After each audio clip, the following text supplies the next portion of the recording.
Kalau berbicara tentang Tuhan tinggal di tempat yang setinggi-tingginya, itu pasti mampu. Memang tempatnya adalah yang maha tinggi. Tapi kalau dia Tuhan, lah kok menjadi manusia sebagai Yesus? Bahkan Tuhan yang bisa mati pula, sebab dia Tuhan. Sehingga tidak mustahil dia sebagai Tuhan pun bisa turun sedalam-dalamnya. Tapi dia bisa bangkit dan hidup, banyak yang ditemuinya sampai hari ini. Maka dia itu Tuhan. Berbeda dengan Lucifer. Suruh Lucifer menjadi manusia, tidak bakal bisa. Tapi Tuhan itu bisa menjadi segala apapun yang dia mau, sebab dia itu pencipta. Tapi kalau iblis Lucifer, dia tidak bisa mati terus kemudian bangkit. Nah, dia tidak bisa menjadi yang hidupnya seperti manusia layaknya. Dan kalau mensugestikan maha dahsyat dan hebatnya, hanya kalau merasuki manusia, menjadikan manusia kesurupan. Itu kehebatan iblis. Kok mosok mempersipilkan Tuhan mau menjadi manusia bahkan sampai mati, seperti rendah. Justru hidup dan mati seseorang ini ilmu hanya seizin dan takdir Tuhan. Nah, itu ilmu tertinggi kalau Tuhan yang bisa mengerjakannya. Tuhan bisa menjadi manusia yang hidup dan mati dan dibangkitkan. Iblis tidak bisa berhak mempunyai ilmu ini. Bahkan para nabi yang pengangkatan muksa kan, seperti Henokh, seperti Khidir, yaitu Elia, bahkan dijemput Tuhan. Mereka itu tidak mempunyai kuasa untuk mematikan dan membangkitkan. Sebab Yesus yang mempunyai kuasa metaporsa, terlahir dan bisa mati, tapi bisa bangkit pula sebagai Roh Suci, Roh Kudus. Nah, hanya Yesus satu-satunya yang berhak melakukannya. Dan sampai hari ini, firman-Nya hidup, spiritnya hidup sampai hari ini. Melawat kepada orang-orang yang hendak dia jumpai, sehingga disugestikan penyalibannya itu diganti orang lain. Sedangkan pulat saja bisa jadi kuku, bisa metaporsa tanpa diganti sosoknya. Padahal dari sesuatu unsur yang sama satu itu tadi. Terlebih lagi Tuhan menjadi metaporsa. Itu yang dipersoalkan oleh umat manusia ini. Justru umat yang tidak percaya, mereka ini yang meragukan kemahadahsyatan Tuhan, maka menjadikan di bumi ini tiada iman. Jikalau Tuhan itu dia mampu menjadikan dirinya manusia, naik setinggi-tingginya, merendah sedalam-dalam, sebab dia Tuhan. Sumbernya membuat manusia itu tidak percaya sudah sejak zaman Adam, karena mereka lebih mempercayai diri sendiri. Hidupnya terlalu yakin dengan konsep secara logika tentang arti kuasa dan kedahsyatan itu, seperti yang mereka pikirkan. Yang tinggi-tinggi, Allah tidak bakal merendah. Sejatinya Adam itu dibuat, dicipta untuk merefleksikan Trinity yang hidup menjadi gambar Allah. Setelah diembusi Roh Suci, Roh Kudus, yaitu nafas Allah, maka menjadi gambar yang hidup. Itu tubuh Adam, tempat berdiamnya Roh Suci. Selain dia bisa bergerak, bisa berkata-kata, dan perkataan Adam jadilah sebagai manifestasinya firman hidup. Tapi akhirnya setelah dia ditipu daya memakan buah pengetahuan, sejak saat itu manusia menjadi mati bagi manifestasi firman dan Roh Kudus, tapi menjadi hidup manifestasi bagi nafas dunia dan pengetahuannya. Itulah hidup manusia menjadi fana. Setelah jatuh dalam dosa, hanya bisa fokus menilai itu, muter-muter ini baik, ini jahat, padahal yang jahat jadi baik, baik jadi jahat. Nah, sejak saat itu arti hidup manusia hanya bisa sisi kanan kiri, menilai arti kehidupan baik dan jahat. Kehilangan atas bawah, muka dan belakang, dan masih ada lagi yang tidak kasat mata. Imannya tidak percaya kalau Tuhan itu bisa menjadi manusia, tapi percaya dirinya itu masih tetap ada Roh Allah. Bahkan percaya bisa kembali dan bisa menjanjikan surga tanpa proses ketebusan dan tanpa proses jaminan. Hanya dengan iman berani memberikan janji surga yang belum pernah dikenalnya. Nah, maka Yesus turun ini menjadi jalan bagi manusia yang sudah terlanjur jadi pendosa. Maka Yesus sebagai penebus dan menjadi jalan bagi manusia untuk kembali diperdamaikan dengan Allah. Selain itu, bahkan ada yang tidak dipahami tentang kehendak dan rencana Allah yang roh, bukan hanya untuk menyelamatkan manusia saja. Dan itu rencana yang lebih besar, tidak akan diketahui oleh para nabi, bahkan para rasul pun tidak mengetahuinya, dan masih menjadi rahasia sebelum akhir zaman. Janji Roh Kudus datang dan berdiam di bumi ini. Sesungguhnya rencana Allah menciptakan alfa, gambarannya itu hidup, untuk menjadi pancingan bagi iblis yang menjadi bayangan gelapnya. Karena iblis tidak bisa dilepaskan, yang mengikuti terus kemanapun Allah bergerak. Dia itu ciptaan kekal, karena di dalam Allah tidak ada kejahatan. Meskipun iblis ini dia roh kekal, tercipta dari luarnya, dari aura Allah, yaitu semaraknya yang indah, itu pun kekal. Tapi yang di luar Allah ternyata bisa menjadi iri, sehingga jahat itu bagi Allah. Jadi bagaimana caranya untuk bisa melepaskan bayangan gelap yang kekal ini? Maka dijadikanlah gambarannya itu hidup dan diberi janji, sehingga terpancinglah bayangan gelap itu, yaitu iblis. Lah mosok bayangannya ini yang sudah jeripaya dikibatkan oleh Allah, tapi oleh konsep kasih manusia yang salah memahami, maka iblisnya diajak bertobat dan mau dibawa balik ke surga samping Allah. Ya kejahatannya itu kan juga kekal sifatnya, sebab Lucifer dia tercipta secara kekal. Seperti yang sudah pernah saya bagikan di dalam sharing judul Bayangan Gelap Eloi, genaplah Alfa dan Omega. Rencana Allah yang sudah dikerjakan sejak awal zaman. Sehingga berbedanya Lucifer dengan Yesus. Kalau Lucifer itu tadi aura keindahan di luar yang dari Allah, tapi Yesus adalah dari dalam hatinya ketika hendak diekspresikan oleh Allah. Maka Yesus itu dinyatakan, dia itu kata-katanya, dan selalu disertai bersama dengan Roh Kudus, nafasnya. Nah, dua-duanya kan dari dalam Allah. Sehingga apa yang dipikirkan Allah, dikehendaki dan direncanakan, Yesus dan Roh Kudus ini pasti mengetahui. Para malaikat yang semua ada di luar Allah itu tidak mengetahui kalau tidak ada Yesus maupun tidak ada Roh Kudus. Jadi harus dinyatakan ketika Allah berfirman dan bernafas, itu barulah para malaikat mengetahui perintah dan kehendaknya. Misalnya Mikael adalah ekspresi kegagahan Allah, Lucifer ekspresi keindahan Allah, dan misalnya Gabriel ekspresi dari utusan seorang hamba melayani Allah. Maka bagi Lucifer itu tidak ada tempat pertobatan, tidak ada iblis, jin, setan. Lucifer itu dipertobatkan, itu terpedaya.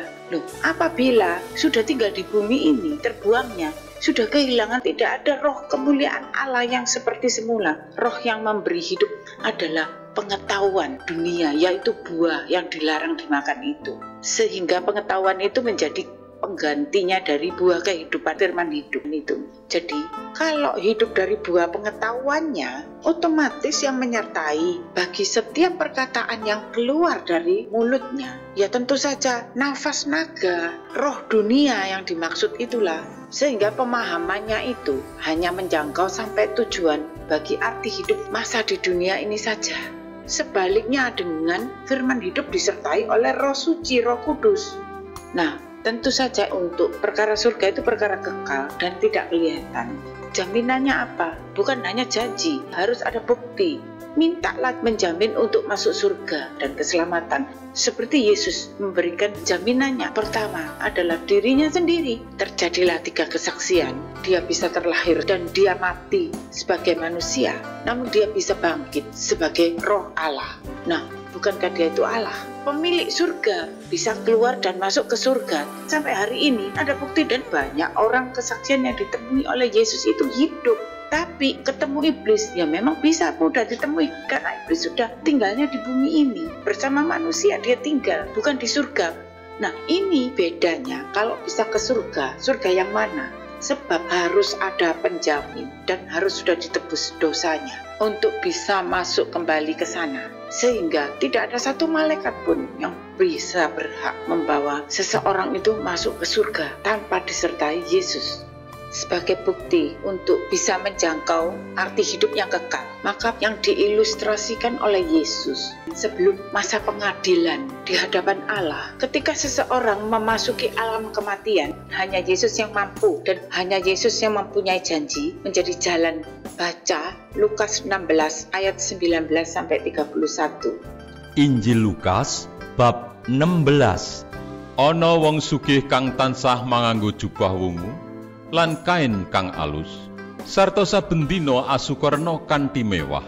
Lan ana wong ngemis jenenge Lazarus, awake sakujur gudigen, gletak ana ing sacedhake regoling omahe wong sugih mau. sarta kepingin banget oleh gogrokan saka ing mejane wong sugih iku kanggo nambani luwene. Nanging malah diparani asu-asu sing padha ndilati gudhige. Wong miskin mau banjur mati, nuli digawa dening para malaikat menyang pangkone Abraham. Wong sugih mau iya mati, banjur dikubur.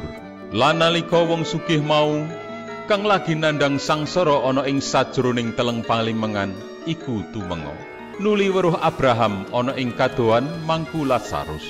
Banjur nguwuh-uwuh ature, "Duh Rama Abraham, mugi karsa paring kawelasan dhateng kula. Lazarus mugi kadhawuhan nyelupaken pucuking drijenipun ing toya kangge ngasrepaken ilat kula. Amargi kula nandhang sangsara sanget wonten ing uruping latu menika." Nanging Abraham mangsuli pangandikane, "Angger elinga, yen kowe wis tampa samubarang kang becik salawase uripmu.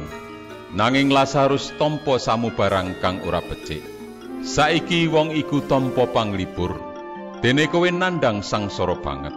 Kajaba saka iku, ing antarane kowe lan aku karo Lazarus ana jurang kang ora kena diliwati, supaya wong ing kene kang arep padha menyang panggonanmu, utawa wong kang ana ing panggonanmu padha arep mrene, ora bisa."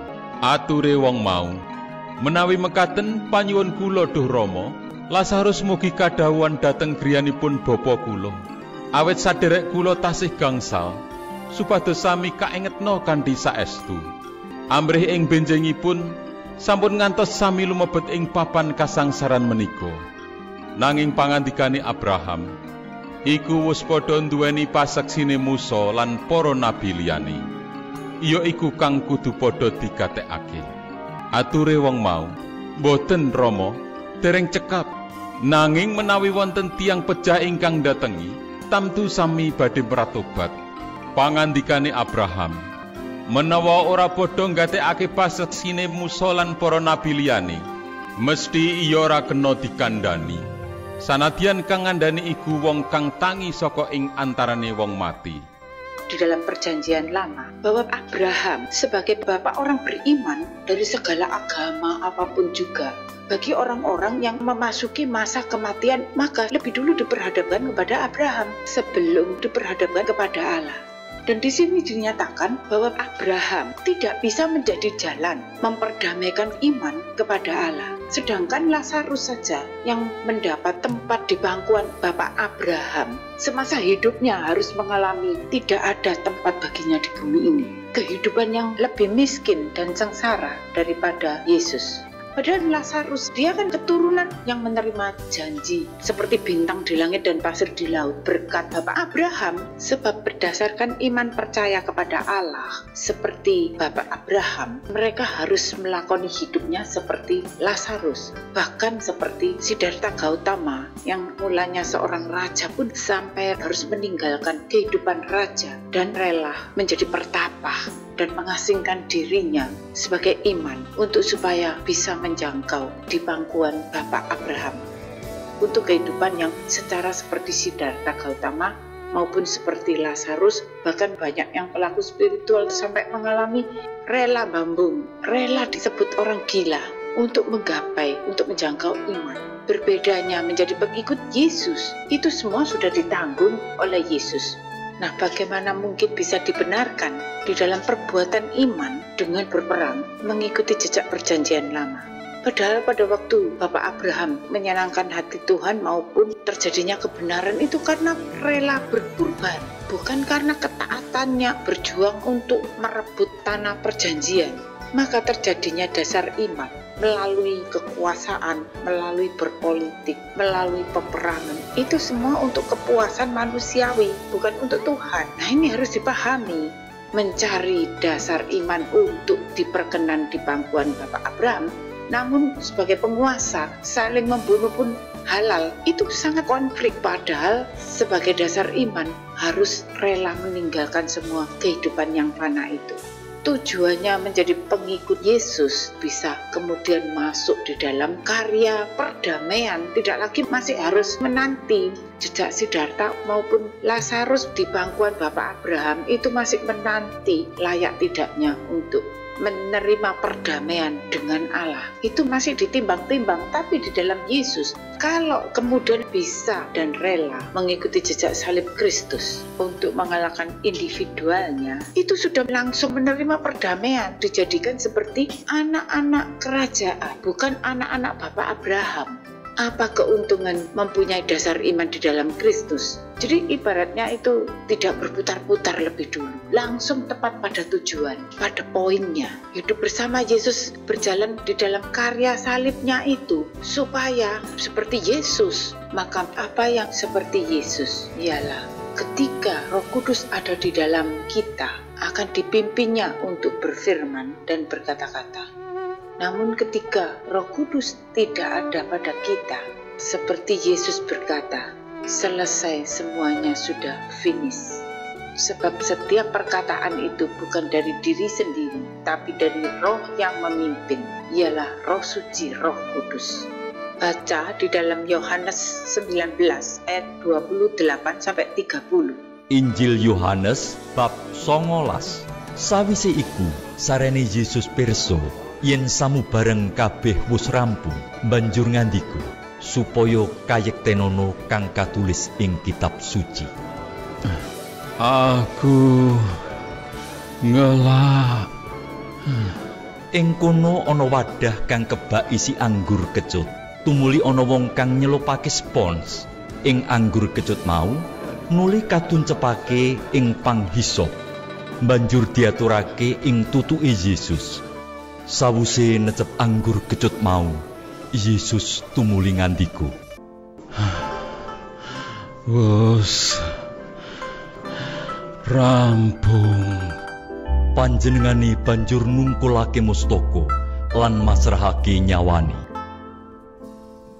Tapi karena mereka mempunyai iman dan untuk pengharapan, arti hidupnya itu kepada hal kekal yang diperhitungkan. Jadi bukan karena perbuatan imannya, tapi karena penantian dan pengharapan imannya. Sehingga kepada mereka lah yang diberi kesempatan, tapi disuruh kembali lagi. Bisa terjadi lawatan seperti yang dimohonkan kepada Bapak Abraham. Tapi Bapak Abraham ini tidak ada jalan, tidak bisa memberi.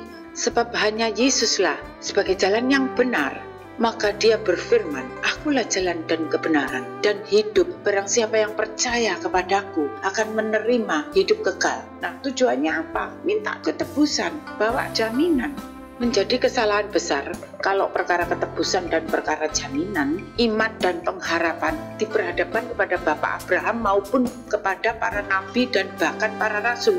Namun yang tersedia sebagai jalan menuju keselamatan hidup kekal hanya satu-satunya kepada Yesus, sebab dia Kristus, Mesias. Secara pasti dan akurat firman-Nya sebagai saksi. Dia sendiri yang berjanji, sebab selain dosa ini ditebus, ada yang lebih penting, yaitu jiwanya ini ada yang memperdamaikan sebagai jaminan di hadapan Allah. Barulah kemudian yang diperkenan akan menerima kebangkitan hidup oleh Roh, mengalami seperti Yesus, yaitu metaporsa, dan yang dianggap untuk menjadi seperti Yesus, supaya ada waktu untuk diproses jiwanya ini pun tidak tertutup oleh iblis, berkaca, mengenali kejahatannya itu bisa dihanguskan bukan hanya melalui raganya yang tampak saja, sebab jiwa itu sudah termasuk tidak kasat mata.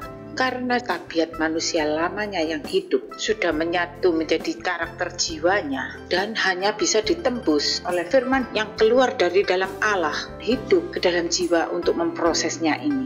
Yang berarti pengajaran firman bukan memberi janji arti hidup fana, tapi bisa total, tidak berbagi untuk bagian jiwa dan raga. Sehingga ketika firman itu masuk menyatu di dalam jiwanya, firman yang menjadi kaca, melihat atas keburukannya, menjadikan radikal terhadap kejahatan yang ada di dalam jiwa darahnya, tidak kompromi dengan tabiat manusia lamanya itu dihanguskan. Itu efek dari firman hidup, walaupun bisa mengikuti jejak para nabi. Kalau di dalam tabiatnya ini tidak ada yang menjamin pada waktu tabiat darahnya ini terbuka menjadi tuntutan, terlihatnya ada iri dan benci dan dendam, semua akan terbaca. Saat itulah penuntut akan datang, maka akan menjadi kepahitan, dan kalau dilampiaskan semakin radikal di luar, Sehingga kembali ke dalam perjanjian lama, proses radikalnya di luar yang mengesankan Allah itu sebagai Allah yang sadis, merefleksikan menjadi anaknya Lucifer semuanya. Nah, ini yang perlu dipertanyakan, sebab arti hidupnya, keselamatannya itu bukan hanya menjadi cerita dan bukan hanya sebagai fenomena, tapi menuju arti yang kekal. Amin.